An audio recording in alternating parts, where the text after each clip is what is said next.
সুদামা কাঁদছে, কেঁদে কেঁদে ভগবানকে বলছে, কৃষ্ণ ও সখা, তুমি না আমায় বলেছিলে আমায় তুমি বড় ভালোবাসো, কিন্তু আজ বুঝতে পারলাম আমায় তুমি ভালোবাসো না। কেন কেন কেন সুদামা অমন করে বলছো কেন? না না, তুমি আমায় কিছুতেই ভালোবাসো না। কেন জানো?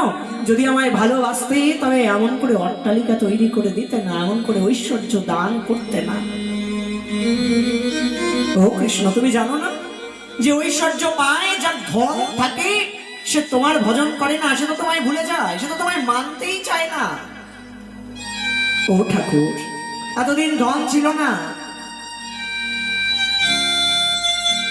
তাই তোমায় ভালোবাসতে পেরেছি। আজ তুমি আমায় ঐশ্বর্য দান করলে, আজকের পর থেকে হয়তো তোমার কথা ভুলেই যাব। দুঃখে থাকলেই তো তোমার কথা মনে পড়ে ঠাকুর, সুখী হলে তো তোমার কথা মনে থাকে না।